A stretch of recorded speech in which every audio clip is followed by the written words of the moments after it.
This is the use case for support staff adding a new record. To add a new record, you've got a couple options. One, you can just hire a resource and you're given a blank form just like you're probably currently used to now, in which you just fill in all the fields and creates an employee. The preferred way, I think from an efficiency standpoint and record keeping, is to allow the candidates, both internal and external candidates, to apply to job requisitions. In this case, we have a music teacher job requisition out there, and we've had 4 candidates apply to it. I'm going to take one of them, and I'm going to hire them.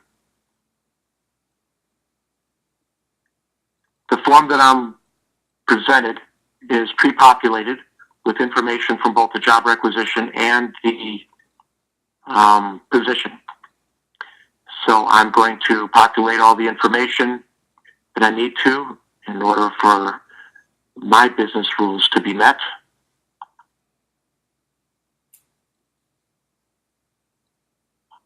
And the start date can be future dated, retro dated, or of course current.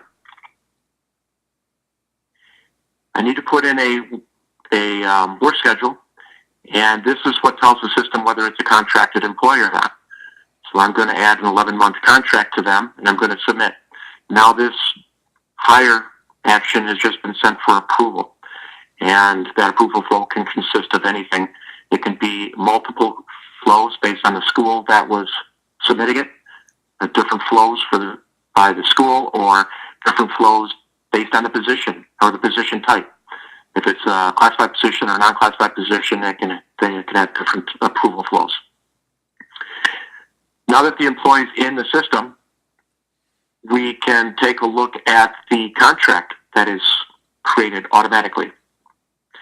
This employee has been given a contract for the 11th month period, and the base contract, you can have multiple base contracts within a single employee contract, has the begin and end dates based on the contract, and the entire period amount of $93,818 with a hourly segment rate of 52 and change. This employee happens to have some GL distribution splits. If there weren't any splits, it would just follow the GL distribution that's on the position. But in this case, we want to split it on for the employees, so we have a 50-50 split.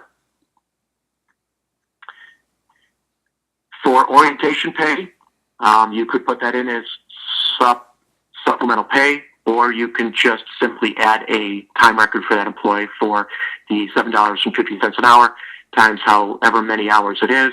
If you just use a normal pay code, it will not affect the contract at all. If you use a contracted pay code, it would reduce it from the contract amount, but it's your choice.